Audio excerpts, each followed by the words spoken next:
ಇಲ್ಲಿಯವರೆಗೆ ವಿರಾಟ್ ಮುಚ್ಚಿದ ಕಣ್ಣುಗಳಿಂದಲೇ ಕಣ್ಣು ಮುಚ್ಚಿಕೊಳ್ಳಿ ಶ್ರೀಮತಿ ಸೂರ್ಯವಂಶಿ, ಇಲ್ಲದಿದ್ದರೆ ನಾನು ಶುರು ಮಾಡಿದರೆ ಮತ್ತೆ ಎಂದಿಗೂ ಮುಚ್ಚುವುದಿಲ್ಲ. ಹೀಗೆ ಹೇಳುತ್ತಾ ಅವರಿಬ್ಬರು ಹೊದಿಕೆಯಿಂದ ಮುಚ್ಚಿಕೊಳ್ಳುತ್ತಾರೆ. ಕಾವ್ಯ ನಗುತ್ತಾ ತನ್ನ ತಲೆಯನ್ನು ಅವನ ಎದೆಯ ಮೇಲೆ ಇಟ್ಟುಕೊಂಡು ಐ ಲವ್ ಯು ನನ್ನ ಸ್ಯಾಡಿಸ್ ಎಂದು ಹೇಳಿ ಅವಳು ಕಣ್ಣು ಮುಚ್ಚಿಕೊಳ್ಳುತ್ತಾಳೆ. ಮುಂದುವರಿದ ಭಾಗ.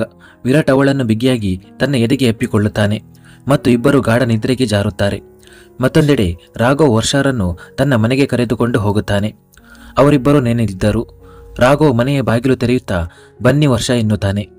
ವರ್ಷ ಕೂಡ ಅವನೊಂದಿಗೆ ಹೆಜ್ಜೆ ಹಾಕಿ ಒಳಗೆ ಹೋಗುತ್ತಾಳೆ. ವರ್ಷ ಒಳಗೆ ಹೋದ ತಕ್ಷಣ ಸಿಯಾ ಮಮ್ಮ ಎಂದು ಹೇಳುತ್ತಾ ಅವಳ ಕಡೆಗೆ ಓಡಿ ಬಂದು ಅವಳನ್ನು ಅಪ್ಪಿಕೊಳ್ಳುತ್ತಾಳೆ. ವರ್ಷ ಕೂಡ ಅವಳನ್ನು ಬಿಗಿಯಾಗಿ ತನ್ನ ಎದೆಗೆ ಅಪ್ಪಿಕೊಳ್ಳುತ್ತಾಳೆ. ರಾಘವನ ತಾಯಿ ಸುರೇಖಾರವರ ಕಣ್ಣುಗಳು ತುಂಬಿ ಬರುತ್ತವೆ. ಅಂತಿಮವಾಗಿ ಸಿಯಾಗೆ ತಾಯಿ ಸಿಕ್ಕಿದಳು ಅಂದುಕೊಳ್ಳುತ್ತಾರೆ. ರಾಘವ್ ಫೋನ್ ಮಾಡಿ ಕರಿಮಾಳನ್ನು ಸಹ ಅಲ್ಲಿಗೆ ಕರೆಸಿಕೊಂಡಿದ್ದನು ಮತ್ತು ಎಲ್ಲ ಸತ್ಯವನ್ನು ಹೇಳಿದ್ದನು. ರಾಘವ್, ವರ್ಷ ಮತ್ತು ಸಿಯಾ ಮೂವರು ಒಟ್ಟಿಗೆ ಬಹಳ ಮುದ್ದಾಗಿ ಕಾಣುತ್ತಿದ್ದರು. ಗರಿಮಾಳ ಕಣ್ಣುಗಳು ಸಹ ತುಂಬಿ ಬರುತ್ತವೆ. ಅಂತಿಮವಾಗಿ ವರ್ಷಾಳಿಗೂ ಜೀವನದ ಎಲ್ಲ ಸಂತೋಷಗಳು ಸಿಗಲಿದ್ದವು. ಅವಳು ಬಯಸಿದ್ದು ಇದನ್ನೇ. ಅವಳು ಕೂಡ ಬೇಗನೆ ಹೋಗಿ ವರ್ಷಳನ್ನು ಅಪ್ಪಿಕೊಳ್ಳುತ್ತಾ ನಾನು ನಿಮಗಾಗಿ ತುಂಬ ಸಂತೋಷವಾಗಿದ್ದೇನೆ, ತುಂಬ ಸಂತೋಷವಾಗಿದ್ದೇನೆ ಎನ್ನುತ್ತಾಳೆ. ಸುರೇಖಾರವರು ವರ್ಷಾಳ ಬಳಿ ಹೋಗಿ ಅವರ ದೃಷ್ಟಿ ತೆಗೆಯುತ್ತಾಳೆ. ನೀವೇ ನನ್ನ ಮನೆಯ ಸೊಸೆಯಾಗಿ ಬರಬೇಕೆಂದು ನನ್ನ ಬಹಳ ದಿನಗಳ ಆಸೆಯಾಗಿತ್ತು ಮತ್ತು ಇಂದು ಆ ಆಸೆ ನೆರವೇರಿದೆ ಎಂದು ಹೇಳುತ್ತಾರೆ. ರಾಘವನ ಮುಖದಲ್ಲಿನ ಸಂತೋಷ ಮುಚ್ಚಿಡಲಾಗದಂತಿತ್ತು. ಅವನು ವರ್ಷಾರನ್ನು ನೋಡುತ್ತಾ ಮನಸ್ಸಿನಲ್ಲಿ ನೋಡಿ ವರ್ಷ, ಈ ನಿಮ್ಮ ಹುಚ್ಚು ಪ್ರೇಮಿ ಇಡೀ ಜಗತ್ತಿನ ಸಂತೋಷವನ್ನು ನಿಮ್ಮ ಪಾದದ ಬಳಿ ತಂದು ಇಡುತ್ತಾನೆ ಎಂದು ಅಂದುಕೊಳ್ಳುತ್ತಾನೆ. ಸರಿ, ನೀವಿಬ್ಬರು ಬೇಗ ಬಟ್ಟೆ ಬದಲಾಯಿಸಿಕೊಳ್ಳಿ, ನಾಳೆ ಮದುವೆ ತಯಾರಿಯೂ ಮಾಡಬೇಕಲ್ಲ. ಬನ್ನಿ, ನಾನು ಎಲ್ಲರಿಗೂ ಚಹಾ ತರುತ್ತೇನೆ ಎಂದು ಸುರೇಖಾರ್ ಅವರು ಹೇಳುತ್ತಾರೆ. ರಾಘವ್ ತನ್ನ ಕೋಣೆಗೆ ಹೋಗುತ್ತಾನೆ. ವರ್ಷ ಗರಿಮಾ ಜೊತೆ ಸುರೇಖಾ ಅವರ ಕೋಣೆಗೆ ಹೋಗಿದ್ದಳು. ಸಿಯಾ ಇನ್ನೂ ಅವಳ ಮಡಿಲಲ್ಲಿ ಕುಳಿತು ತನ್ನ ಮುಗ್ಧ ಮಾತುಗಳಿಂದ ಅವಳನ್ನು ನಗಿಸುತ್ತಿದ್ದಳು. ಅತ್ತ ಅಮೆರಿಕದಲ್ಲಿ ವಿವೇಕ್ ಭಾರತಕ್ಕೆ ಹೋಗಲು ಸಿದ್ಧನಾಗಿದ್ದನು. ಏಕೆಂದರೆ ವಿಷಯ ಕೇವಲ ಕಾವ್ಯಳ ಕ್ಷಮೆಯದಾಗಿರಲಿಲ್ಲ, ತನ್ನ ಮನೆಯವರನ್ನು ಎದುರಿಸುವುದೂ ಆಗಿತ್ತು. ಹಾಗೆಯೇ ಅವನು ತನ್ನ ಸೂಟ್ಕೇಸ್ ತೆಗೆದುಕೊಂಡು ವಿಮಾನ ನಿಲ್ದಾಣದ ಕಡೆಗೆ ಹೊರಡುತ್ತಾನೆ. ಕರಣ್ ಅವನ ಜೊತೆಗಿದ್ದನು. ಹೋಗುವ ಮೊದಲು ವಿವೇಕ್ ಆರತಿಯನ್ನು ಭೇಟಿಯಾಗಿ ಅವಳಿಗೆ ತಾನು ಅವನಿಗಾಗಿ ಏನು ಬೇಕಾದರೂ ಮಾಡಲು ಸಿದ್ಧನಿದ್ದೇನೆ ಎಂದು ಹೇಳಿ ಬಂದಿದ್ದನು. ಆರತಿ ಅದು ಗೊತ್ತಾಗಿ ಬಿಡುತ್ತದೆ ಎನ್ನುತ್ತಾಳೆ. ಇದರ ನಂತರ ವಿವೇಕ್ ಭಾರತಕ್ಕೆ ಪ್ರಯಾಣ ಬೆಳೆಸುತ್ತಾನೆ. ಇತ್ತ ಭಾರತದಲ್ಲಿ ಬೆಳಗಾಗಿತ್ತು ಮತ್ತು ರಾತ್ರಿಯ ಬಿರುಗಾಳಿಯು ಈಗ ನಿಂತು ಹೋಗಿತ್ತು ಮತ್ತು ಎಲ್ಲರ ಜೀವನದಲ್ಲಿ ಸಂತೋಷದ ಆರಂಭವಾಗಿತ್ತು. ರಾಘವನ ಮನೆಯಲ್ಲಿ ಬೆಳಿಗ್ಗೆಯಿಂದಲೇ ಗಡಿಬಿಡಿಯಿತ್ತು. ಮದುವೆ ಸರಳವಾಗಿ ದೇವಸ್ಥಾನದಲ್ಲಿ ನಡೆಯುತ್ತಿದ್ದರೂ ಮದುವೆಯಂತೂ ನಡೆಯುತ್ತಿತ್ತಲ್ಲ. ವರ್ಷಳ ಮನೆಯವರು ತಲುಪುವ ಹಂತದಲ್ಲಿದ್ದರು. ಚಿಕ್ಕ ಸಿಯಾ ಬರೀ ಮಮ್ಮಿ ಎನ್ನುತ್ತಾ ವರ್ಷಳ ಹಿಂದೆ ಮುಂದೆ ತಿರುಗಾಡುತ್ತಿದ್ದಳು. ಒಟ್ಟಾರೆಯಾಗಿ ಎಲ್ಲರೂ ಸಂತೋಷವಾಗಿದ್ದರು. ಇತ್ತ ಸೂರ್ಯವಂಶಿ ನಿವಾಸದಲ್ಲಿ ವಿರಾಟ್ ಮತ್ತು ಕಾವ್ಯ ಒಬ್ಬರನ್ನೊಬ್ಬರು ಬಿಗಿಯಾಗಿ ಅಪ್ಪಿಕೊಂಡು ಮಲಗಿದ್ದರು. ಕಿಟಕಿಯಿಂದ ಬರುತ್ತಿದ್ದ ಬೆಳಕಿನಿಂದ ಕಾವ್ಯಳಿಗೆ ಎಚ್ಚರವಾಗುತ್ತದೆ. ಕಣ್ಣು ತೆರೆದ ತಕ್ಷಣ ವಿರಾಟ್ ಕಾಣಿಸುತ್ತಾನೆ. ಅವನು ಅವಳನ್ನು ತನ್ನ ತೋಳುಗಳಲ್ಲಿ ತುಂಬಿಕೊಂಡು ನೆಮ್ಮದಿಯಿಂದ ಮಲಗಿದ್ದನು. ಕಾವ್ಯ ನಿಧಾನವಾಗಿ ಅವನ ತುಟಿಗಳನ್ನು ಚುಂಬಿಸುತ್ತಾಳೆ. ಈ ಸುಂದರವಾದ ಬೆಳಗಿಗಾಗಿ ನಾನು ಎಷ್ಟು ಕಾಯುತ್ತಿದ್ದೆ ಎನ್ನುತ್ತಾಳೆ. ಅಷ್ಟರಲ್ಲಿ ಅವಳ ಫೋನ್ಗೆ ಒಂದು ಸಂದೇಶ ಬರುತ್ತದೆ. ಅವಳು ತನ್ನ ಫೋನ್ ನೋಡುತ್ತಾಳೆ. ಸಂದೇಶವನ್ನು ಓದಿದ ತಕ್ಷಣ ಅವಳ ಮುಖ ಸಂತೋಷದಿಂದ ಅರಳುತ್ತದೆ. ಅದು ವರ್ಷಳ ಸಂದೇಶವಾಗಿತ್ತು. ಅದರಲ್ಲಿ ಅವಳು ಇಬ್ಬರನ್ನು ತನ್ನ ಮದುವೆಗೆ ಕರೆದಿದ್ದಳು. ಕಾವ್ಯ ಹತ್ತಿರದಲ್ಲಿದ್ದ ತನ್ನ ಗೌನ್ ಧರಿಸುತ್ತಾಳೆ ಮತ್ತು ನಂತರ ವಿರಾಟ್ನನ್ನು ಎಬ್ಬಿಸುತ್ತಾಳೆ. ವಿರಾಟ್, ಹೇಳಿ ವಿರಾಟ್, ಗುಡ್ ಮಾರ್ನಿಂಗ್. ಅವಳು ಅವನ ಕೂದಲಿನಲ್ಲಿ ಕೈ ಆಡಿಸುತ್ತಾ ಹೇಳುತ್ತಾಳೆ. ವಿರಾಟ್ ನಿದ್ರೆಯಲ್ಲಿ ಗೊಣಗುತ್ತಾ ಮತ್ತೆ ಮಲಗು ಎಂದು ಹೇಳುತ್ತಾ ಮತ್ತೆ ಅವಳನ್ನು ತನ್ನ ತೋಳುಗಳಲ್ಲಿ ತುಂಬಿಕೊಂಡು ಮಲಗುತ್ತಾನೆ. ಇದನ್ನು ನೋಡಿದ ಕಾವ್ಯ ಅವನ ತಲೆಗೆ ಹೊಡೆಯುತ್ತಾಳೆ. ಓಫೋ, ನೀವು ಯಾವಾಗಲಿಂದ ಇಷ್ಟು ಸೋಮಾರಿಗಳಾದಿರಿ? ಹೇಳಿ ಮತ್ತು ನನ್ನನ್ನು ಹೇಳಲು ಬಿಡಿ. ಮತ್ತು ನಿಮಗೆ ಗೊತ್ತಾ, ಈಗಷ್ಟೇ ವರ್ಷಾಳ ಸಂದೇಶ ಬಂದಿದೆ. ಅವಳು ನಮ್ಮಿಬ್ಬರನ್ನು ಅವಳ ಮದುವೆಗೆ ಬರಲು ಬಯಸುತ್ತಿದ್ದಾಳೆ ಎಂದು ಹೇಳುತ್ತಾಳೆ. ವಿರಾಟ್ ಕಣ್ಣು ತೆರೆಯುತ್ತಾ, ಅರೆ ವಾವ್, ಇದು ಬಹಳ ಒಳ್ಳೆಯ ಸುದ್ದಿ, ಆದರೆ ನನಗೆ ಇಂದು ಹೇಳಲು ಮನಸ್ಸೇ ಇಲ್ಲ ಎನ್ನುತ್ತಾನೆ. ಇದನ್ನು ಕೇಳಿದ ತಕ್ಷಣ ಕಾವ್ಯಳ ಕೆನ್ನೆಗಳು ಕೆಂಪಾಗುತ್ತವೆ. ಅವಳು ಅಲ್ಲಿಂದ ಹೇಳುತ್ತಾ, ನೀವು ಹೇಳದಿದ್ದರೆ ಬೇಡ, ಆದರೆ ನಾನು ಹೋಗಬೇಕು ಮತ್ತು ಸಿದ್ಧಳಾಗಬೇಕು. ಹಾಗಾಗಿ ನಾನು ಹೊರಟೆ, ನೀವು ಮಲಗಿಕೊಂಡಿರಿ ಸೋಮಾರಿ ಎಂದು ಹೇಳಿ ಬಾತ್ರೂಮ್ಗೆ ಹೋಗುತ್ತಾಳೆ.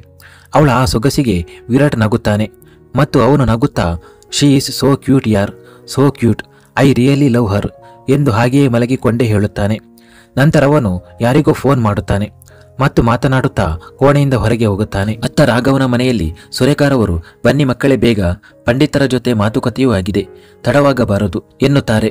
ನಾನು ಸಿದ್ಧನಿದ್ದೇನೆ ಅಮ್ಮ, ಮತ್ತು ನಮ್ಮ ಸಿಯಾ ಕೂಡ ರೆಡಿಯಾಗಿದ್ದಾಳೆ, ಬರೀ ವರ್ಷಾರವರು ಎಂದು ಅವನು ಹೇಳುತ್ತಿರುವಷ್ಟರಲ್ಲಿ ಅವನ ಕಣ್ಣುಗಳು ಎದುರಿನಿಂದ ಬರುತ್ತಿದ್ದ ವರ್ಷ ಮೇಲೆ ಬೀಳುತ್ತವೆ. ಅವನ ಮಾತುಗಳು ನಿಲ್ಲುತ್ತವೆ. ಯಾವಾಗಲೂ ಸರಳವಾಗಿರುವ ವರ್ಷ ಇಂದು ವಧುವಿನ ಉಡುಪಿನಲ್ಲಿ ಅಬ್ಬರಿಸುತ್ತಿದ್ದಳು. ಸುರೇಖಾರವರು ರಾಘವನ ವಧುವಿಗಾಗಿ ಆಭರಣಗಳು ಮತ್ತು ಲೆಹಂಗಾವನ್ನು ಖರೀದಿಸಿದ್ದರು. ಕೆಂಪು ಬಣ್ಣದ ಭಾರವಾದ ಲೆಹಂಗಾ ವಧುವಿನ ಅಲಂಕಾರ. ಆಭರಣಗಳಿಂದ ಅಲಂಕೃತಳಾಗಿ ಅವಳು ಬಹಳ ಸುಂದರವಾಗಿ ಕಾಣುತ್ತಿದ್ದಳು. ರಾಘವ್ ಕಣ್ಣು ಮಿಟುಕಿಸುವುದನ್ನು ಮರೆತಿದ್ದನು. ವರ್ಷ ಒಂದು ಕ್ಷಣ ಅವನ ಕಡೆ ನೋಡುತ್ತಾಳೆ. ರಾಘವ್ ತಕ್ಷಣ ತನ್ನ ಕಣ್ಣುಗಳನ್ನು ತಿರುಗಿಸಿಕೊಳ್ಳುತ್ತಾನೆ. ಅವನ ಹೃದಯ ವೇಗವಾಗಿ ಬಡಿದುಕೊಳ್ಳುತ್ತಿತ್ತು ಎಂಬುದು ಬೇರೆ ವಿಷಯ. ವರ್ಷಳ ಕಣ್ಣುಗಳಲ್ಲಿ ಒಂದು ಖಾಲಿ ಭಾವವಿತ್ತು. ಅದನ್ನು ರಾಘವ್ ತನ್ನ ಪ್ರೀತಿಯಿಂದ ತುಂಬಬೇಕಿತ್ತು. ಮನಸ್ಸಿನಲ್ಲಿ ನಾನು ಎಂದಾದರೂ ನನ್ನ ಪ್ರೀತಿಯನ್ನು ವ್ಯಕ್ತಪಡಿಸಲು ಸಾಧ್ಯವಾಗುತ್ತದೆಯೇ ಗೊತ್ತಿಲ್ಲ, ನಿಮ್ಮ ಕಣ್ಣುಗಳ ಶೂನ್ಯವನ್ನು ಎಂದಾದರೂ ತುಂಬಲು ಸಾಧ್ಯವಾಗುತ್ತದೆಯೇ ಎಂಬ ಪ್ರಶ್ನೆಗಳಿದ್ದವು. ಸುರೇಖಾರವರು ವರ್ಷ ಬಳಿ ಹೋಗಿ ಅವರಿಗೆ ಕಪ್ಪು ಚುಕ್ಕಿ ಇಡುತ್ತಾ, ನನ್ನ ಮಗು ಎಷ್ಟು ಮುದ್ದಾಗಿ ಕಾಣುತ್ತಿದ್ದಾಳೆ, ಬನ್ನಿ ಈಗ ಬೇಗ ಹೋಗೋಣ, ತಡವಾಗುತ್ತಿದೆ ಎನ್ನುತ್ತಾರೆ. ಇದರ ನಂತರ ಅವರೆಲ್ಲರೂ ದೇವಸ್ಥಾನಕ್ಕೆ ಹೋಗಲು ಹೊರಡುತ್ತಾರೆ. ಮತ್ತೊಂದೆಡೆ ವಿರಾಟ್ ಫೋನಿನಲ್ಲಿ ಮಾತನಾಡಿದ ನಂತರ ಒಳಗೆ ಬರುತ್ತಾನೆ. ಅವನು ಬಾಗಿಲು ತೆರೆದ ತಕ್ಷಣ ಅವನ ಕಣ್ಣುಗಳು ಕನ್ನಡಿಯ ಮುಂದೆ ಸಿದ್ಧವಾಗುತ್ತಿದ್ದ ಕಾವ್ಯ ಮೇಲೆ ಬೀಳುತ್ತವೆ. ಅವಳು ಆ ಸಮಯದಲ್ಲಿ ತನ್ನ ಸೀರೆಯಲ್ಲಿ ಸಿಕ್ಕಿ ಹಾಕಿಕೊಂಡಿದ್ದಳು. ಪೀಚ್ ಬಣ್ಣದ ಸೀರೆ, ನೀಲಿ ಬಣ್ಣದ ಡೀಪ್ ನೆಕ್ಲೆಸ್ ಬ್ಲೌಸ್, ಅದರಲ್ಲಿ ಅವಳ ಬಿಳಿಯಾದ ಬೆನ್ನು ಸ್ಪಷ್ಟವಾಗಿ ಕಾಣಿಸುತ್ತಿತ್ತು. ತನ್ನ ಸೀರೆಯನ್ನು ಸರಿಪಡಿಸಿಕೊಂಡ ನಂತರ ಕಾವ್ಯ ತನ್ನ ಕೂದಲನ್ನು ಹಿಂದಕ್ಕೆ ಎಳೆದ ತಕ್ಷಣ ವಿರಾಟ್ ಅವಳನ್ನು ನೋಡುತ್ತಲೇ ನಿಂತು ಬಿಡುತ್ತಾನೆ. ಅವನು ಅವಳನ್ನು ನೋಡುತ್ತಾ, ಈ ಹುಡುಗಿ ಇಂದು ನನ್ನ ಪ್ರಾಣ ತೆಗೆದೇ ತೀರುತ್ತಾಳೆ ಎಂದು ಅಂದುಕೊಳ್ಳುತ್ತಾ ನಿಧಾನವಾಗಿ ಅವಳ ಹತ್ತಿರ ಹೋಗಿ ತನ್ನ ಕೈಯನ್ನು ಅವಳ ಹೊಟ್ಟೆಯ ಮೇಲೆ ತಿರುಗಿಸುತ್ತಾ ಅವಳ ಬೆನ್ನನ್ನು ತನ್ನ ಎದೆಗೆ ಒತ್ತಿಕೊಳ್ಳುತ್ತಾನೆ. ಕಾವ್ಯ ಇದ್ದಕ್ಕಿದ್ದಂತೆ ಜುಮ್ಮೆನ್ನುತ್ತಾಳೆ. ಅವಳ ನಡುಗುವ ತುಟಿಗಳಿಂದ ವಿರಾಟ್ ಎಂದು ಅಷ್ಟೇ ಹೇಳಲು ಸಾಧ್ಯವಾಗುತ್ತದೆ. ವಿರಾಟ್ ಅವಳನ್ನು ಸಂಪೂರ್ಣವಾಗಿ ತನ್ನ ತೋಳುಗಳಲ್ಲಿ ತುಂಬಿಕೊಳ್ಳುತ್ತಾ, ಸೀರೆಯಲ್ಲಿ ಹೀಗೆ ಎಬ್ಬರಿಸುತ್ತಿದ್ದೀಯಲ್ಲ, ಇಂದು ಏನು ಮಾಡಿ ತೀರುತ್ತೀಯೋ ನೀನು ಎಂದು ತನ್ನ ತುಟಿಯನ್ನು ಅವಳ ಕಿವಿಯ ಮೇಲೆ ಇಟ್ಟುಕೊಂಡು ಹೇಳುತ್ತಾನೆ. ಅದು ಕಾವ್ಯಳ ಪ್ರಜ್ಞೆ ತಪ್ಪಿಸಲು ಸಾಕಾಗಿತ್ತು. ವಿರಾಟ್, ಬಿಡಿ ಪ್ಲೀಸ್, ತಡವಾಗುತ್ತಿದೆ ಎಂದು ಅವಳು ಬಹಳ ನಾಚಿಕೆಯಿಂದ ಹೇಳುತ್ತಿದ್ದಳು. ಮತ್ತು ಅಷ್ಟೊಂದು ಮುದ್ದಾಗಿ ಕಾಣುತ್ತಿದ್ದಳು ಎಂದರೆ ವಿರಾಟ್ ಮತ್ತೊಮ್ಮೆ ತನ್ನ ಹೃದಯವನ್ನು ಕಳೆದುಕೊಳ್ಳುತ್ತಾನೆ. ಬಹಳ ಕಷ್ಟದಿಂದ ಅವನು ತನ್ನನ್ನು ನಿಯಂತ್ರಿಸಿಕೊಳ್ಳುತ್ತಾನೆ. ನಾನು 10 ನಿಮಿಷದಲ್ಲಿ ರೆಡಿಯಾಗಿ ಬರುತ್ತೇನೆ ಎಂದು ಅವಳ ಕೆನ್ನೆಯನ್ನು ತಟ್ಟುತ್ತಾ ಹೇಳುತ್ತಾನೆ. ಸ್ವಲ್ಪ ಸಮಯದ ನಂತರ ಅವರಿಬ್ಬರು ದೇವಸ್ಥಾನಕ್ಕೆ ಹೋಗಲು ಹೊರಡುತ್ತಾರೆ. ರಾಘವ್ ಮತ್ತು ವರ್ಷ ಕೂಡ ದೇವಸ್ಥಾನಕ್ಕೆ ತಲುಪಿದ್ದರು. ಮದುವೆಯ ಎಲ್ಲ ಸಿದ್ಧತೆಗಳು ಆಗಿದ್ದವು. ರಾಘವ್ ಮತ್ತು ವರ್ಷ ಮದುವೆಗೆ ಕುಳಿತಿದ್ದರು. ಪಂಡಿತರು ಮಂತ್ರಗಳನ್ನು ಪ್ರಾರಂಭಿಸಿದ್ದರು. ಸರಿಯಾಗಿ ಆ ಸಮಯದಲ್ಲಿ ವಿರಾಟ್ ಮತ್ತು ಕಾವ್ಯ ಕೂಡ ಅಲ್ಲಿಗೆ ತಲುಪುತ್ತಾರೆ. ವರ್ಷ ಇಬ್ಬರನ್ನು ಒಟ್ಟಿಗೆ ನೋಡಿ ಬಹಳ ಸಂತೋಷ ಪಡುತ್ತಾಳೆ ಮತ್ತು ಅವರಿಬ್ಬರು ರಾಘವ್ ಮತ್ತು ವರ್ಷರನ್ನು ಒಟ್ಟಿಗೆ ನೋಡಿ ಸಂತೋಷ ಪಡುತ್ತಾರೆ. ಮದುವೆಯ ವಿಧಿಗಳು ಪ್ರಾರಂಭವಾಗುತ್ತವೆ ಮತ್ತು ನೋಡುತ್ತಿದ್ದಂತೆ ವರ್ಷ ರಾಘವ್ನವಳಾಗುತ್ತಾಳೆ. ಅವರಿಬ್ಬರು ಸುರೇಖಾ ಅವರ ಆಶೀರ್ವಾದ ಪಡೆಯುತ್ತಾರೆ. ವಿರಾಟ್ ವರ್ಷ ಬಳಿ ಹೋಗುತ್ತಾನೆ. ನೀನು ಸಂತೋಷವಾಗಿದ್ದೀಯಾ ತಾನೆ ಎಂದು ಕೇಳುತ್ತಾನೆ. ತುಂಬ, ನಾನು ಹೊಸದಾಗಿ ಜೀವನವನ್ನು ಸಂತೋಷದಿಂದಲೇ ಪ್ರಾರಂಭಿಸಲು ಬಯಸುತ್ತೇನೆ ಎನ್ನುತ್ತಾಳೆ ವರ್ಷ. ನೆನಪಿಡು, ನಿನ್ನ ಈ ಸ್ನೇಹಿತ ಯಾವಾಗಲೂ ನಿನ್ನ ಪರವಾಗಿ ನಿಲ್ಲುತ್ತಾನೆ. ವರ್ಷ ಆಯಿತು ಎಂದು ತಲೆ ಅಲ್ಲಾಡಿಸುತ್ತಾಳೆ. ನಗು ಖುಷಿಯಿಂದ ಎಲ್ಲವೂ ಆಗಿ ಹೋಗುತ್ತದೆ. ರಾಘವ್ ವರ್ಷರನ್ನು ಕರೆದುಕೊಂಡು ಮನೆಗೆ ಹೋಗುತ್ತಾನೆ ಮತ್ತು ವಿರಾಟ್ ಕಾವ್ಯಳನ್ನು ಕರೆದುಕೊಂಡು ಅಲ್ಲಿಂದ ಹೊರಡುತ್ತಾನೆ. ಕಾವ್ಯ ವರ್ಷಳಿಗಾಗಿ ಎಷ್ಟು ಸಂತೋಷವಾಗಿದ್ದಾಳೆಂದು ಅವಳ ಮುಖ ಹೇಳುತ್ತಿತ್ತು. ವಿರಾಟ್ ಅವಳ ಕೈಯನ್ನು ತನ್ನ ಕೈಯಲ್ಲಿ ಹಿಡಿದುಕೊಳ್ಳುತ್ತಾನೆ. ಆದರೆ ಏನನ್ನೂ ಹೇಳುವುದಿಲ್ಲ. ಏನು ಸಮಾಚಾರ ಮಿಸ್ಟರ್ ಸೂರ್ಯವಂಶಿ, ಇಂದು ಬಹಳ ಪ್ರೀತಿ ಬರುತ್ತಿದೆಯಲ್ಲ ಎಂದು ಅವಳು ವಿರಾಟ್ನನ್ನು ಕೆಣಕುತ್ತಾ ಹೇಳುತ್ತಾಳೆ. ವಿರಾಟ್ ಕೂಡ ಹಿಂದೆ ಉಳಿಯುತ್ತಿರಲಿಲ್ಲ. ತಕ್ಷಣವೇ ಹೇಳುತ್ತಾನೆ, ನನಗೆ ಯಾವಾಗಲೂ ನಿನ್ನ ಮೇಲೆ ಪ್ರೀತಿ ಇರುತ್ತದೆ ಮಿಸೆಸ್ ಸೂರ್ಯವಂಶಿ, ನೀನು ಮಾಡಲು ಬಿಡುವುದಿಲ್ಲ ಎಂಬುದು ಬೇರೆ ವಿಷಯ ಎಂದು ನಿಧಾನವಾಗಿ ನಗುತ್ತಾ ಹೇಳುತ್ತಾನೆ. ಅವನ ಮಾತಿಗೆ ಕಾವ್ಯ ನಾಚಿಕೊಳ್ಳುತ್ತಾಳೆ ಮತ್ತು ಮುಖ ತಿರುಗಿಸಿ ನಗಲು ಪ್ರಾರಂಭಿಸುತ್ತಾಳೆ. ಆಗ ಅವಳು ನೋಡುತ್ತಾಳೆ, ಇದು ಮನೆಗೆ ಹೋಗುವ ದಾರಿಯಲ್ಲ ಎಂದು. ನಾವು ಎಲ್ಲಿಗೆ ಹೋಗುತ್ತಿದ್ದೇವೆ ಎಂದು ಮಕ್ಕಳಂತೆ ಪಿಸುಗುಟ್ಟುತ್ತಾ ಕೇಳುತ್ತಾಳೆ. ವಿರಾಟ್ ಅವಳನ್ನು ತಕ್ಷಣ ತನ್ನ ಕಡೆಗೆ ಎಳೆದುಕೊಳ್ಳುತ್ತಾನೆ ಮತ್ತು ತನ್ನ ಎದೆಗೆ ಅಪ್ಪಿಕೊಳ್ಳುತ್ತಾ, ನೀನು ನಿನ್ನ ಈ ಮುಗ್ಧ ನೋಟಗಳನ್ನು ತೋರಿಸುವುದನ್ನು ನಿಲ್ಲಿಸು, ಇಲ್ಲದಿದ್ದರೆ ನಾವು ಕಾರಿನಲ್ಲಿದ್ದೇವೆ ಎಂಬುದನ್ನೇ ನಾನು ಮರೆತು ಬಿಡುತ್ತೇನೆ ಎಂದು ಅವಳ ಸೊಂಟದ ಮೇಲೆ ಬೆರಳುಗಳನ್ನು ತಿರುಗಿಸುತ್ತಾ ಹೇಳುತ್ತಾನೆ. ಕಾವ್ಯ ಸ್ತಬ್ಧಳಾಗುತ್ತಾಳೆ. ವಿರಾಟ್ ಇಷ್ಟು ರೊಮ್ಯಾಂಟಿಕ್ ಆಗಿರಬಹುದು ಎಂದು ಅವಳು ಎಂದಿಗೂ ಯೋಚಿಸಿರಲಿಲ್ಲ. ಅದರ ನಂತರ ಮೌನವಾಗಿರುವುದೇ ಉತ್ತಮ ಎಂದು ಅವಳು ಭಾವಿಸುತ್ತಾಳೆ. ಏಕೆಂದರೆ ವಿರಾಟ್ನನ್ನು ನಂಬಲು ಸಾಧ್ಯವಿಲ್ಲ. ಯಾವಾಗ ಏನು ಶುರು ಮಾಡುತ್ತಾನೋ. ಇಡೀ ದಿನ ಅವರಿಬ್ಬರು ಮನೆಗೆ ಬರುವುದಿಲ್ಲ. ವಿರಾಟ್ ಇಡೀ ದಿನ ಅವಳೊಂದಿಗೆ ಇರುತ್ತಾನೆ ಮತ್ತು ಅವಳಿಗೆ ಇಷ್ಟವಾದ ಎಲ್ಲ ಸ್ಥಳಗಳಿಗೂ ಕರೆದುಕೊಂಡು ಹೋಗುತ್ತಾನೆ. ಜೀವನದಲ್ಲಿ ಮೊದಲ ಬಾರಿಗೆ ವಿರಾಟ್ ಯಾರೊಂದಿಗಾದರೂ ಇಷ್ಟು ಮಾತನಾಡಿದ್ದನು. ಇದು ಮೊದಲಿನ ವಿರಾಟ್ ಎಂದು ಅನಿಸುತ್ತಲೇ ಇರಲಿಲ್ಲ. ಕಾವ್ಯಳಿಗೆ ಅವನ ಮೇಲೆ ಪ್ರತಿಕ್ಷಣ ಪ್ರತಿಗಳಿಗೆ ಇನ್ನಷ್ಟು ಪ್ರೀತಿಯಾಗುತ್ತಿತ್ತು. ರಾತ್ರಿಯಾಗುವ ಹೊತ್ತಿಗೆ ಇಬ್ಬರು ಮನೆಗೆ ಹೊರಡುತ್ತಾರೆ. ಮತ್ತೊಂದೆಡೆ ಸಿಯಾ ಇಡೀ ದಿನ ವರ್ಷಳ ಬಳಿಯೇ ಇದ್ದಳು. ಎಲ್ಲರೂ ಬಹಳ ಸಂತೋಷವಾಗಿದ್ದರು. ಗರಿಮಾ ಈಗ ಮನೆಗೆ ಹೋಗಿದ್ದಳು. ವರ್ಷಾ ಕೋಣೆಯಲ್ಲಿದ್ದಳು. ಸಿಯಾ ಅವಳ ಮಡಿಲಲ್ಲೇ ಮಲಗಿಬಿಟ್ಟಿದ್ದಳು. ಬಾಗಿಲು ತೆರೆದಿತ್ತು. ರಾಘವ್ ಒಳಗೆ ಬರುತ್ತಾನೆ. ಗುಲಾಬಿ ಬಣ್ಣದ ಸರಳ ಸೂಟ್, ಬಿಚ್ಚಿದ ಕೂದಲು, ಹಣೆಯಲ್ಲಿ ಸಿಂಧೂರ, ಕೈಗಳಲ್ಲಿ ಬಳೆಗಳು, ತುಟಿಗಳ ಮೇಲೆ ತಿಳಿಯಾದ ಲಿಪ್ಸ್ಟಿಕ್. ವರ್ಷ ತುಂಬ ಸುಂದರವಾಗಿ ಕಾಣುತ್ತಿದ್ದಳು. ರಾಘವ್ ಒಂದು ದೀರ್ಘವಾದ ಉಸಿರು ತೆಗೆದುಕೊಂಡು ಒಳಗೆ ಬರುತ್ತಾನೆ. ನೀವಿನ್ನು ಮಲಗಲಿಲ್ಲವೇ ಎಂದು ಹಾಸಿಗೆ ಇನ್ನೊಂದು ಬದಿಯಲ್ಲಿ ಕುಳಿತುಕೊಳ್ಳುತ್ತಾ ಹೇಳುತ್ತಾನೆ. ಅವಳು ಬರೀ ಸಿಯಾಗಿ ಮಲಗಿಸುತ್ತಿದ್ದಳು ಎಂದು ವರ್ಷ ಅವನ ಮಾತಿಗೆ ಉತ್ತರಿಸುತ್ತಾಳೆ. ಸಿಯಾ ನಿಮ್ಮನ್ನು ಒಂದು ಕ್ಷಣವೂ ಒಂಟಿಯಾಗಿ ಬಿಡುತ್ತಿಲ್ಲ. ನಿಮಗೆ ತೊಂದರೆ. ವರ್ಷ ಅವನ ಮಾತನ್ನು ಅರ್ಧದಲ್ಲೇ ಕತ್ತರಿಸುತ್ತಾಳೆ. ಏನು ಮಾತನಾಡುತ್ತಿದ್ದೀರಿ ನೀವು? ದಯವಿಟ್ಟು ಮತ್ತೆ ಹಾಗೆ ಹೇಳಬೇಡಿ. ಸಿಯಾಳಿಗೂ ನನಗೂ ಯಾವ ಜನ್ಮದ ಸಂಬಂಧವೋ ಗೊತ್ತಿಲ್ಲ. ನೀವು ಹಾಗೆ ಹೇಳಿ ನನ್ನನ್ನು ಪರಕೀಯಳನ್ನಾಗಿ ಮಾಡುತ್ತಿದ್ದೀರಿ ರಾಘವ್ ಅವರೇ ಎಂದು ಹೇಳುತ್ತಾಳೆ. ಕ್ಷಮಿಸಿ ವರ್ಷ, ಆದರೆ ಇನ್ನು ಮುಂದೆ ಈ ತಪ್ಪು ಎಂದಿಗೂ ಆಗುವುದಿಲ್ಲ. ನೀವು ಹೇಳಿದರೆ ಕಿವಿ ಹಿಡಿದು ಮೂಲೆಯಲ್ಲಿ ನಿಲ್ಲುತ್ತೇನೆ. ಅವನು ತನ್ನ ಕಿವಿಗಳನ್ನು ಹಿಡಿದುಕೊಳ್ಳುತ್ತಾ ಹೇಳುತ್ತಾನೆ. ಅದನ್ನು ನೋಡಿ ವರ್ಷಾಗೆ ನಗು ಬರುತ್ತದೆ. ಏನು ರಾಘವ್, ನೀವು ಕೂಡ ಎಂದು ನಗುತ್ತಾ ಹೇಳುತ್ತಾಳೆ. ರಾಘವ್ ಕೂಡ ನಗುತ್ತಾನೆ.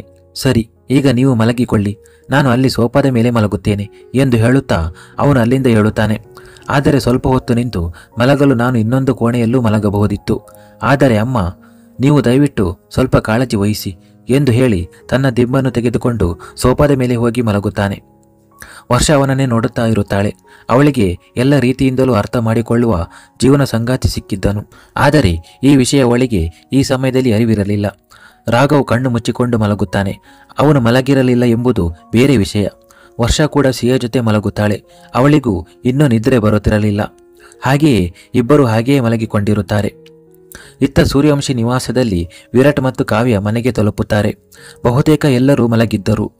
ಈ ಮೊದಲು ಕಾವ್ಯ ವಿರಾಟ್ನನ್ನು ಇಷ್ಟು ಸಂತೋಷದಿಂದ ಮತ್ತು ಇಷ್ಟು ರೊಮ್ಯಾಂಟಿಕ್ ಆಗಿ ಎಂದಿಗೂ ನೋಡಿರಲಿಲ್ಲ.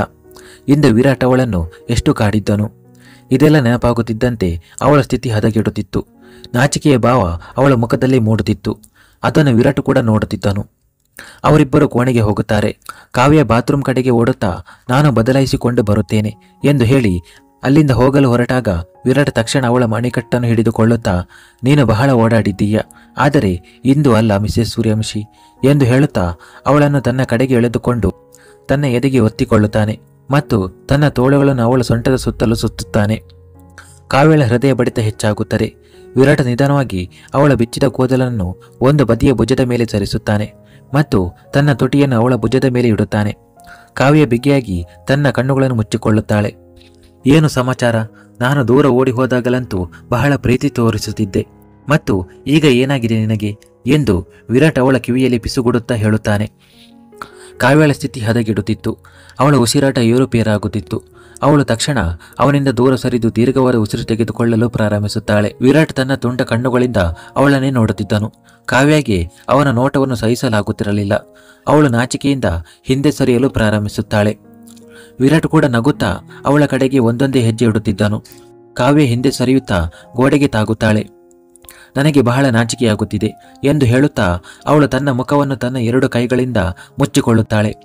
ವಿರಾಟ್ ಅವಳ ಹತ್ತಿರ ಹೋಗಿ ಅವಳ ಕೈಗಳನ್ನು ಮುಖದಿಂದ ತೆಗೆಯುತ್ತಾ ಆದರೆ ನನಗೆ ಸ್ವಲ್ಪವೂ ನಾಚಿಕೆಯಾಗುತ್ತಿಲ್ಲ ಎಂದು ಹೇಳುತ್ತಾ ಅವಳ ತುಟಿಗಳ ಕಡೆಗೆ ಬಾಗುತ್ತಾನೆ. ಕಾವ್ಯ ಮುಖ ತಿರುಗಿಸುತ್ತಾ ನೀವು ನನಗೆ ತೊಂದರೆ ಕೊಟ್ಟರೆ ನಾನು ತಾತನಿಗೆ ಹೇಳಿಬಿಡುತ್ತೇನೆ ಎನ್ನುತ್ತಾಳೆ. ವಿರಾಟ್ ಅವಳ ಎರಡು ಕೈಗಳನ್ನು ತನ್ನ ಕೈಯಲ್ಲಿ ಹಿಡಿದುಕೊಂಡು ಅವಳ ಇನ್ನಷ್ಟು ಹತ್ತಿರವಾಗುತ್ತಾನೆ. ಇಬ್ಬರ ನಡುವೆ ಸ್ವಲ್ಪವೂ ಅಂತರವಿರಲಿಲ್ಲ. ಯಾರಿಗೆ ಹೇಳಬೇಕೋ ಅವರಿಗೆ ಹೇಳು, ನನಗೆ ಚಿಂತೆ ಇಲ್ಲ ಎಂದು ಹೇಳುತ್ತಾ ಅವನು ಅವಳ ತುಟಿಗಳನ್ನು ತನ್ನ ತುಟಿಗಳ ಬಂಧನದಲ್ಲಿ ತೆಗೆದುಕೊಂಡು ಮಿತಿಮೀರಿ ಚುಂಬಿಸಲು ಪ್ರಾರಂಭಿಸುತ್ತಾನೆ. ಕಾವ್ಯ ಕೂಡ ಎಲ್ಲವನ್ನು ಮರೆತು ಅವನಿಗೆ ಸಾಥ್ ನೀಡಲು ಪ್ರಾರಂಭಿಸುತ್ತಾಳೆ. ಅವಳ ಒಂದು ಕೈ ವಿರಾಟ್ನ ಕೂದಲಿನಲ್ಲಿ ಮತ್ತು ಇನ್ನೊಂದು ಕೈ ಅವನ ಬೆನ್ನಿನ ಮೇಲೆ ಚಲಿಸುತ್ತದೆ. ಆದರೆ ವಿರಾಟ್ನ ಎರಡು ಕೈಗಳು ಅವಳ ಸೊಂಟವನ್ನು ಬಿಗಿಯಾಗಿ ಹಿಡಿದಿದ್ದವು. ಇಬ್ಬರು ಒಬ್ಬರನ್ನೊಬ್ಬರು ಆಳವಾಗಿ ಪ್ರೀತಿಸುತ್ತಿದ್ದರು. ಇಬ್ಬರಿಗೂ ಪ್ರಜ್ಞೆ ಇರಲಿಲ್ಲ. ವಿರಾಟ್ ಅವಳ ತುಟಿಗಳಿಂದ ಅವಳ ಕುತ್ತಿಗೆಗೆ ಬರುತ್ತಾನೆ ಮತ್ತು ಒಂದು ಕೈಯಿಂದ ಅವಳ ಸೀರೆಯನ್ನು ಸರಿಸುತ್ತಾನೆ. ಕಾವ್ಯ ಅವನನ್ನು ಬಿಗಿಯಾಗಿ ಅಪ್ಪಿಕೊಳ್ಳುತ್ತಾಳೆ. ಮುಂದಿನ ಕ್ಷಣ ವಿರಾಟ್ ಅವಳನ್ನು ಎತ್ತಿಕೊಂಡು ಹಾಸಿಗೆಯ ಕಡೆಗೆ ಹೆಜ್ಜೆ ಹಾಕುತ್ತಾನೆ. ಅವನ ತುಟಿಗಳು ಕೆಲವೊಮ್ಮೆ ಕಾವ್ಯಳ ಕೆನ್ನೆಗಳ ಮೇಲೆ, ಕೆಲವೊಮ್ಮೆ ಕುತ್ತಿಗೆಯ ಮೇಲೆ, ಕೆಲವೊಮ್ಮೆ ತುಟಿಗಳ ಮೇಲೆ ಮತ್ತು ಕೆಲವೊಮ್ಮೆ ಅವಳ ಹೊಟ್ಟೆಯ ಮೇಲೆ ಹೋಗುತ್ತಿತ್ತು. ಇದೇ ಸ್ಥಿತಿ ಕಾವ್ಯಳದೂ ಆಗಿತ್ತು. ಅವಳು ಕೂಡ ತನ್ನ ನಾಚಿಕೆ ಮತ್ತು ಲಜ್ಜೆಯನ್ನು ಹಿಂದೆ ಬಿಟ್ಟು ಅವನನ್ನು ಮಿತಿಮೀರಿ ಚುಂಬಿಸುತ್ತಿದ್ದಳು. ವಿರಾಟ್ ಪ್ರತಿ ಕ್ಷಣವೂ ಅವಳಿಗೆ ತನ್ನ ಪ್ರೀತಿಯನ್ನು ಅನುಭವಿಸುತ್ತಿದ್ದನು ಮತ್ತು ಕಾವ್ಯ ಆ ಪ್ರೀತಿಯಲ್ಲಿ ಮುಳುಗುತ್ತಿದ್ದಳು. ನಿಧಾನವಾಗಿ ಇಬ್ಬರ ಬಟ್ಟೆಗಳು ಇಬ್ಬರ ದೇಹಗಳಿಂದ ಬೇರೆಯಾಗುತ್ತವೆ ಮತ್ತು ಅವರು ಒಬ್ಬರನ್ನೊಬ್ಬರು ಬಿಗಿಯಾಗಿ ಹಿಡಿದುಕೊಂಡು ಹಾಸಿಗೆಯ ಮೇಲೆ ಒಂದು ಹೊದಿಕೆಯಲ್ಲಿ ಇರುತ್ತಾರೆ. ಕಿಟಕಿಯಿಂದ ಬರುತ್ತಿದ್ದ ಚಂದ್ರನ ಬೆಳಕು ಕಾವ್ಯಳ ಮುಖದ ಮೇಲೆ ಬೀಳುತ್ತಿತ್ತು. ಅದರಲ್ಲಿ ಅವಳು ಇನ್ನಷ್ಟು ಸುಂದರವಾಗಿ ಕಾಣುತ್ತಿದ್ದಳು. ಅವಳ ಮುಖದಲ್ಲಿ ಶಾಂತಿಯ ಭಾವವಿತ್ತು. ತನ್ನ ಪ್ರೀತಿಯನ್ನು ಪಡೆದುಕೊಂಡ ಮತ್ತು ಎಲ್ಲ ರೀತಿಯಿಂದಲೂ ತನ್ನ ಪ್ರೀತಿಯವನಾದ ಭಾವ. ಇಬ್ಬರೂ ಎಷ್ಟು ಹತ್ತಿರವಾಗುತ್ತಿದ್ದರೋ ಅಷ್ಟೇ ಒಬ್ಬರನ್ನೊಬ್ಬರು ಆಳವಾಗಿ ಪ್ರೀತಿಸುತ್ತಿದ್ದರು.